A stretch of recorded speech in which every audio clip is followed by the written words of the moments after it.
ನೋಡಿ, ನಾನು ಮುಂಚೆನೇ ಹೇಳಿದೆ, ನಮಗೆ ಸಿದ್ಧಾಂತದ ಹುಚ್ಚು ಮಾತ್ರ ಹಿಡಿದಿದ್ದುದು ಅಂಥೇಳಿ. ಕನಸು ಕಾಣುವಂಥ ವಾತಾವರಣ ಏನಿರಲಿಲ್ಲ.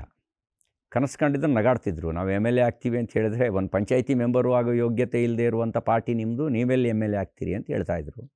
ಇವತ್ತು ಕನಸು ಕಾಣ್ಬೋದು, ಆದರೆ ಅವತ್ತು ಕನಸು ಕಾಣುವ ವಾತಾವರಣ ಇರಲಿಲ್ಲ. ಹಾಗಾಗಿ ವೈಯಕ್ತಿಕವಾಗಿರುವಂಥ ಕನಸನ್ನು ಇಟ್ಕೊಂಡೇನು ಬರಲಿಲ್ಲ. ನಮಗನ್ನಿಸ್ತು, ಈ ಸಿದ್ಧಾಂತ ಉಳಿದೇ ಇದ್ದರೆ ರಾಷ್ಟ್ರ ದುರ್ಬಲ ಆಗುತ್ತೆ ಅಂತ ಅನ್ನಿಸ್ತು. ಈ ಸಿದ್ಧಾಂತ ಗಟ್ಟಿಯಾಗದೇ ಇದ್ದರೆ ರಾಷ್ಟ್ರ ದುರ್ಬಲ ಆಗುತ್ತೆ ಅಂತ ಅನ್ನಿಸ್ತು. ಈ ಸಿದ್ಧಾಂತ ಉಳಿದೇ ಇದ್ದರೆ ಸಂವಿಧಾನವೇ ಉಳಿಯಲ್ಲ ಅಂತ ಅನ್ನಿಸ್ತು. ಈ ಕೆಲವರು ಸಂವಿಧಾನಕ್ಕೆ ಅಪಾಯ ಇದೆ ಅಂತ ಹೇಳ್ತಾರೆ. ಸಂವಿಧಾನಕ್ಕೆ ಅಪಾಯ ಇದೆ.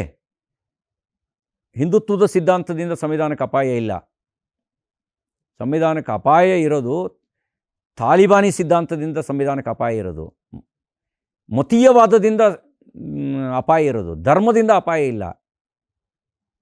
ಧರ್ಮದ ಮೂಲ ತಳಹದಿಯೇ ಸತ್ಯ. ಸತ್ಯದಿಂದ ಯಾವತ್ತೂ ಅಪಾಯ ಇಲ್ಲ.